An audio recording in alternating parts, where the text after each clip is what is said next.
Broadcasting from the business capital of the world, this is the Podcast Business News Network.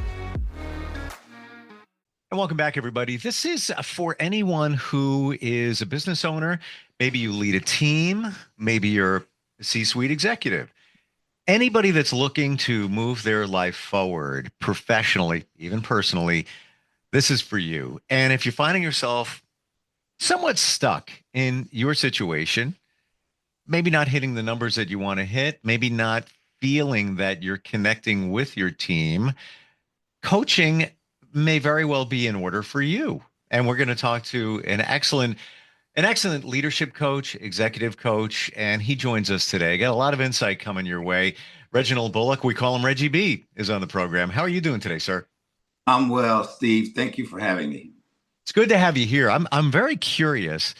Now that we've gotten out of COVID, things have kind of settled a little bit. Still working on the political transition and all of that. There's a lot going on in the world too. Right.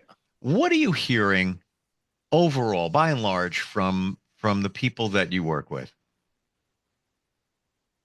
That's a broad question. So if I were to say, what am I hearing? Growth, development, change, work-life balance, how to manage through the different cultures and generations, and communication, because we're in such a virtual world, has taken over, whereas a lot of folks want to go back into the office. Sometimes it's lack of mentorship because it's not face-to-face interaction for that happening. So I'm hearing all of that.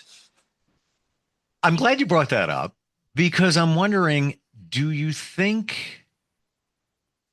that a lot of people thought, oh, the virtual thing, this is going to be great. It's going to be so much easier. And it really didn't turn out as they expected it to? Yeah, I think that the virtual platforms have their place, and certainly as a backup to not being in the office and in person, it works. But there's a lot of gaps that are created when that happens. For instance, communication is 80% nonverbal and 20% verbal. So if you have 25 people on a virtual platform and their screens are turned off, what type of communication is occurring? And even in this setting that you and I are on, right? We're looking at each other from the chest up. You don't know what my shoes look like. You don't know what my belt look like. You don't know what kind of pants I'm wearing. And therefore, that nonverbal communication is not occurring. The energy that radiates between two people on a screen is a lot different than in person. So I think that there is an impact. I'm not going to say that there is no place for it, but at the same time, the growth, the development, the mentorship, the training, a lot of that has created gaps as a result of the virtual. So now what you're seeing is the transition of leadership, looking for successions, and not a lot of people are ready to take over because they haven't been trained. They don't have the experience because you don't get that from your house. Interesting insight you have there, because a lot of social media is what we want the person to show us. And it may not be the reality. And even when you talk about Zoom video, to your point, if we were in the same office, you'd get full disclosure. Right. Quite honestly, I'm wearing a bathing suit and flip-flops right now. You never know. Well, I'll be honest. I'm suited and booted because that's how I've been trained. I gotcha. I got it. Same. Right. But you're not getting the big picture, for lack of a better description. But when somebody walks in a room, you're picking up the full, to your point, full energy, the total package, if you will, where, this is okay and this works in many regards, but it's almost like social. You're seeing what I want you to see, and vice versa. And we hope that it's a reasonable representation of who we are, but maybe it's not. But if I walked into that room where you are, you get me. There's no hiding. This is who I am, and that's it. And we're us. But you understand what I'm saying? It's almost like follows social media in some regards. I do. And often leaders have to get it right. Yeah. And so when they're evaluating or judging or interpreting someone's behavior and actions to be able to make a decision, and they're only receiving a small percentage of the communication, those nonverbals, it's hard for them to gauge through their emotional intelligence and capabilities all of their knowledge to help that person or to make a decision on that person because they don't know that person. A And great point. that's one of the biggest challenges I see in leadership. They don't know their people. Mm. In this regard, you're not getting all the information. Right. You can't deduce everything because you don't have all the pieces. So you have to make a reasonable using your instinct and intuition. Uh, for you on the coaching level, what brought you here, Reggie?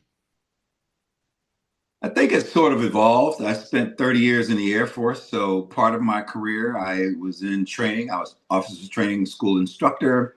And I found myself in a lot of leadership positions where I was actually mentoring people and being mentored and being coached. And so the growth and development in the military is very deliberate. And I appreciated that. But what I had noticed is over time, I had been coaching and mentoring people. And so as I transitioned out of the military into the corporate world, I started thinking about my own practice. What am I going to do when I grow up? And at that point, I went to Georgetown University for their professional coaching program, learned a lot more about me than I expected to learn about me, and realized how screwed up I was. Had I known then what I know now, I'd be different. Mm. And so the transformation that occurred in me just from being a student, I realized I was missing a lot. So as I walked that path of coaching more and more, I somehow got good at it. And the clients that I had appreciated the work that I did. And I felt it was needed to the point that it became my purpose of helping people. And so the more training I received in PQ and EQ and strength training and Myers-Briggs and all of those types that helps a coach, to have tools to help their clients, the more I learned about me. And then I started reflecting on other people. At that point, I said, I can do this. And that's when I hung my shingle and became G-Town LLC and Reggie B, Reginald Bullock, Coach Reggie, whatever they want to call me. But the goal is to help people because I like doing it. You mentioned Myers-Briggs, similar to Clifford Strengths, isn't it? Yes. Well, each one is different. It's Yeah. hard to say similar because I was trained through the Elizabeth Myers School. So, they're very particular about being who they are. But what it does is allows you to have self-awareness. So most of the strength training, Clifford Strengths, Myers-Briggs, and there's a host of them. There's over 30 of them. At the end of the day, it comes down to self-awareness. And the more you're aware of yourself, then you can govern yourself as you interact with others so that you can become aware of them and just understand that dynamic. And I'm going to always lean on the energy because there's a lot of energy transmission that we don't really pay attention to until we are self-aware. Hmm. We'll go there later on the energy side.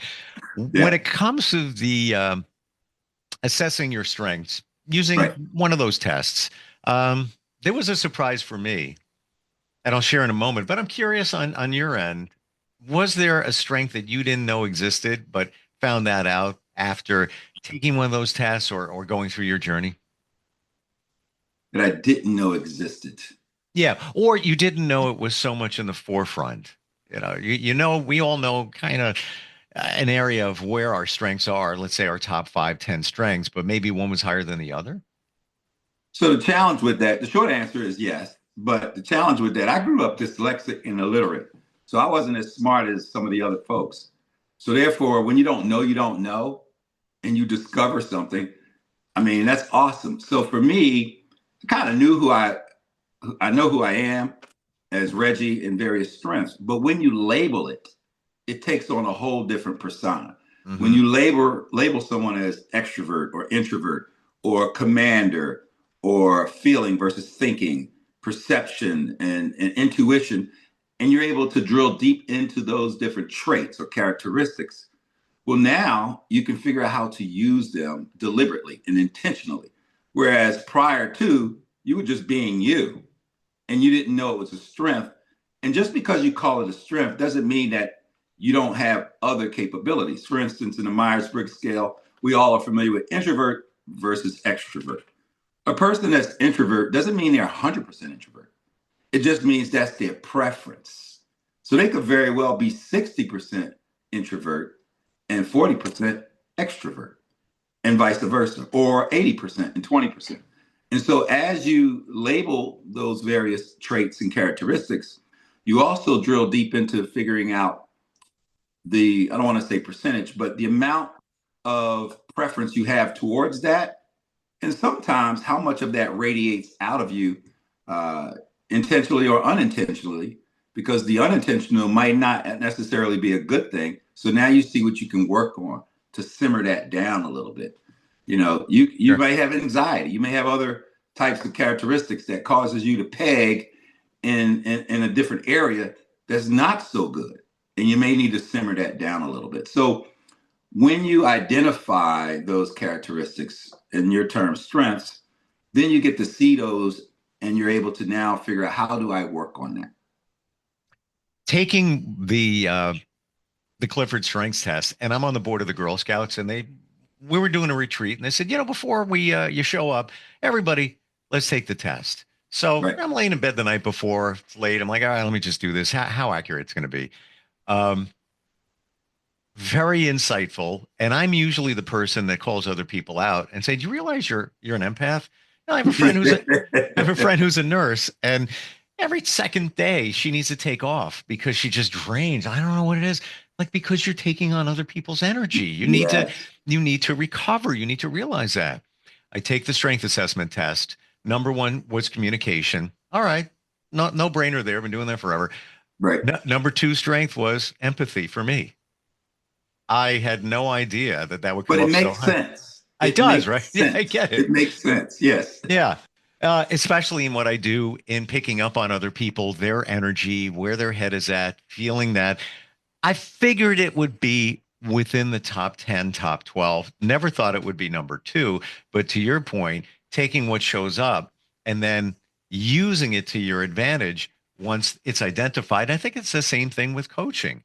Once things are revealed to you with working with somebody like yourself, we have a better understanding of who we are, why we do what we do, how we do what we do, and how to move our lives forward. If you were to go back right now to your teens or your 20s, what would you tell your younger self? Oh, wow.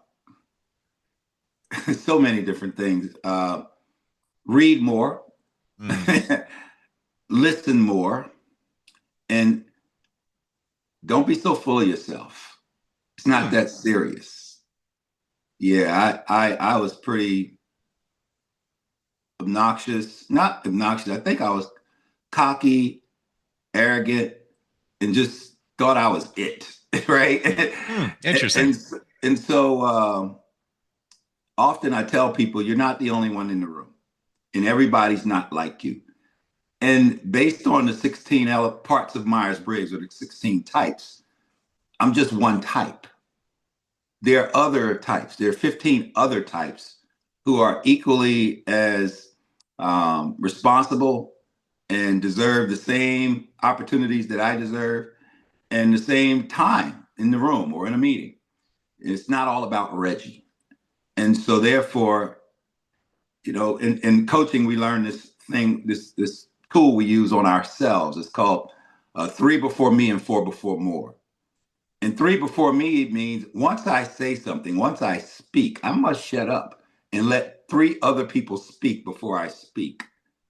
And then 4 before more is after I speak, then I need to shut up and let 4 people speak before I speak. This is good for people in meetings who just can't help themselves. They got to jump in. And extroverts, have a tendency to do that more than introverts. And so it's a way to govern myself. So in my 20s, in my younger self, I think I could have used some of those tools to just shut up. Yeah. Now, deep question coming. Uh-oh. I thought that one was deep, but go ahead. I roll deep. Reggie, do you think that because you revealed, and I appreciate your transparency, you had some challenges that you revealed a little while ago. Do you think that you wanted to be the center of attention and didn't shut up, as you said, because maybe you were doing that to make up for those other challenges? Definitely. Okay. I was compensating, overcompensating, Hey, I Sure. was a New York DJ for a while, in New York City, right? And Mm, I loved the spotlight, the limelight, the attention. I was a model.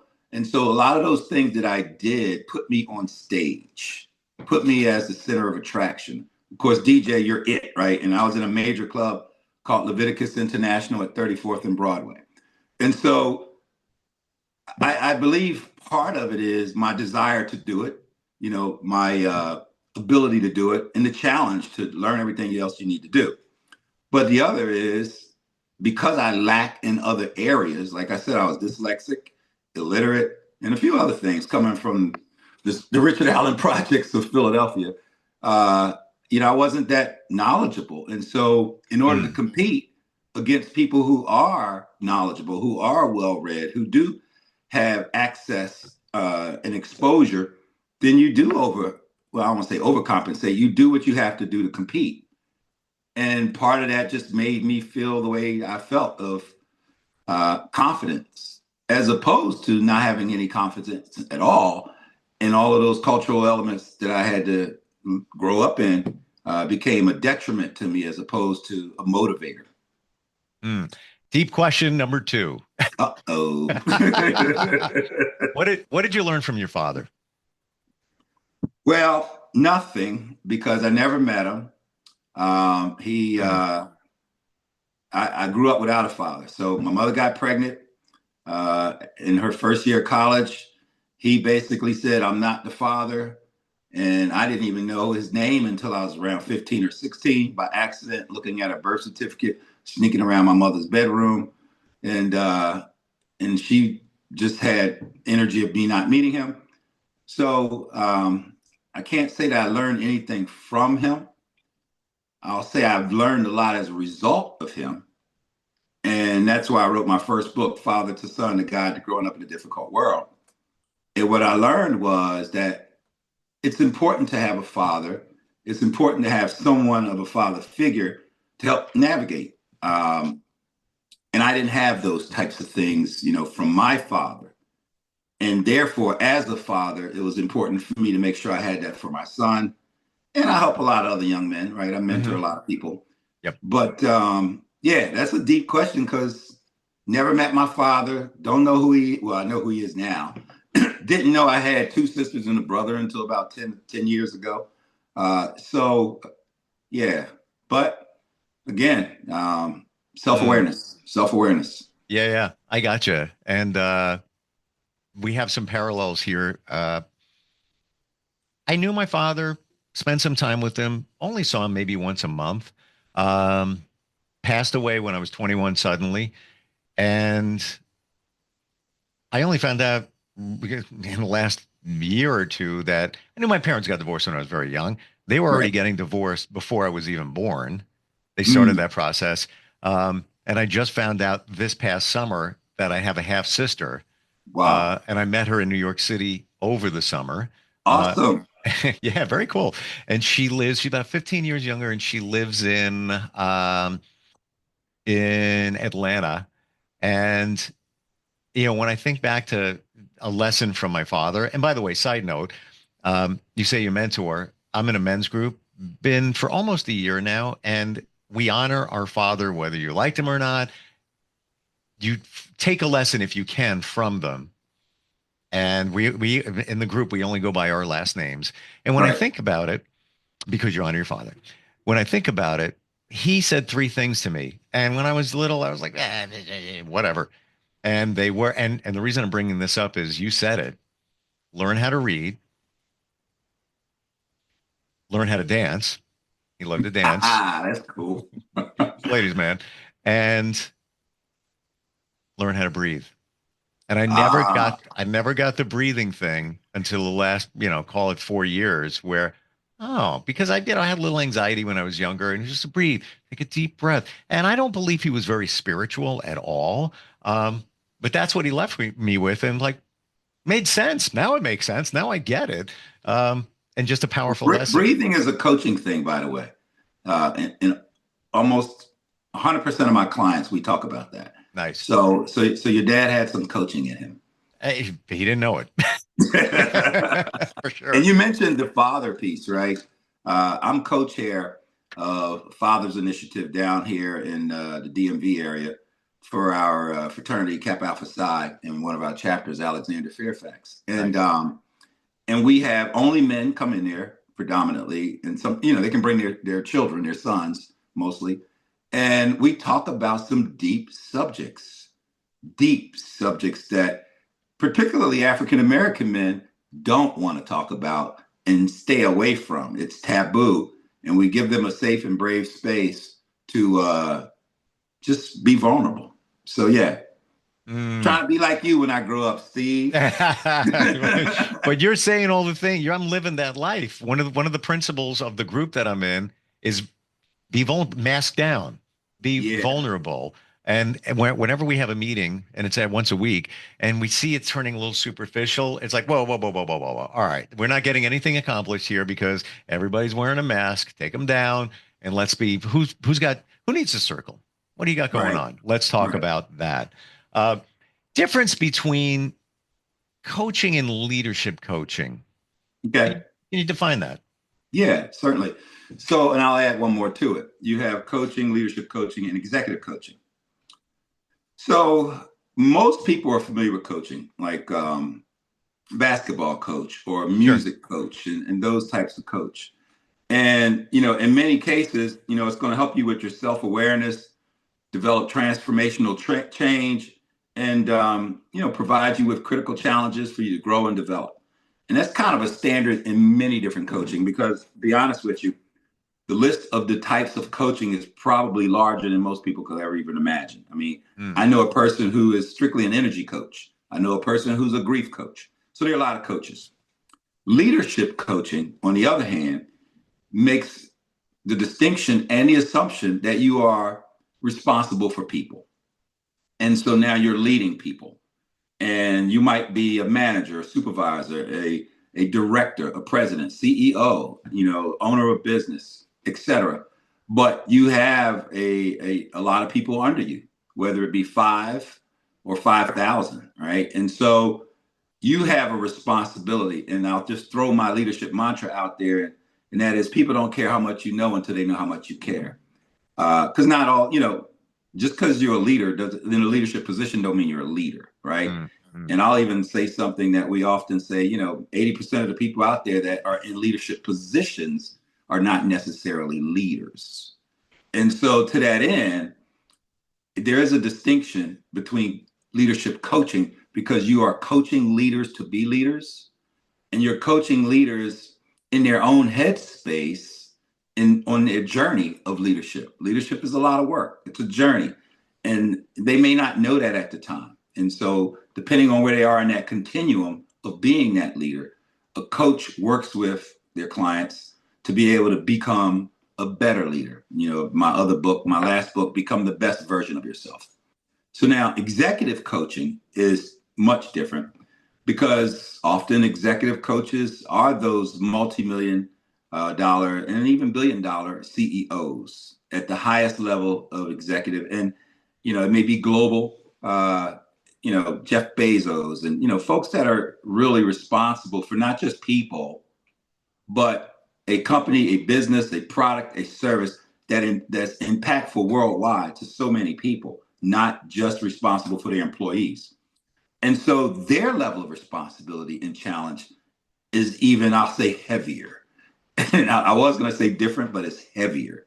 And the responsibilities, the list of responsibilities are so significant: money and budgets and people and politics and all of that stuff. So those are the three distinct coachings that I do. I do more of leadership coaching and executive coaching than I do the other coaching. Although I'm certified. I am certified through the International Coaching Federation, ICF, at the PCC level, professional coaching certification. And soon I'm going to be MCC, which is the master coach. It's the highest level of coaching certification you can get. But I still prefer the leadership environment and the executive environment because I spent a lot of time in both those environments. And so, the difference between coaching and consulting, sometimes they want me to take my coaching hat on and put my consulting hat on. And because I've lived in those environments, I can do so. But to stay in just the coaching environment, I'm not trying to teach somebody the basic stuff. I love leadership. I'm a student of leadership. So that's why I prefer to be in that domain. Love your passion. Yeah. Your passion shines through for what you do. Thank you. Really Thank does. We're out of time. I have to tell you, refreshing talking with you, Reggie. And I very much appreciate that you get the energy thing. It's multifaceted. And when you add that to the coaching aspect, and I would love to dig deeper into that next time we get together. Can we do that? We can talk about that during the next session. That'd be fantastic. How do we find you? If this is resonating with someone, maybe they're trying to up their game, they have questions, how do they find you? So I'm easy. I'm Reggie Bullock, right? So www.reggiebullock.com. It's that simple. Just type in www.reggiebullock.com or Google my name. All my books will pop up. I have an agent that takes care of my keynote speaking engagements and things like that. Mm-hmm. So, you will reach her on the website. She can help navigate you to whatever services or products you're trying to receive. And then, of course, if you just want to have a conversation or a chemistry call, I don't mind doing that either. But I'm not going to put my phone number out there right now to the world, because you know what happens after that. Well, it's all good. That's why we have a website and a contact page. Yes, for sure. Refreshing talking with you, Reggie. Lots to dig into next time we get together. I'm looking forward. Thanks for being here today. Thank you. Have a great day, Steve. You too. Appreciate it. We'll be right back.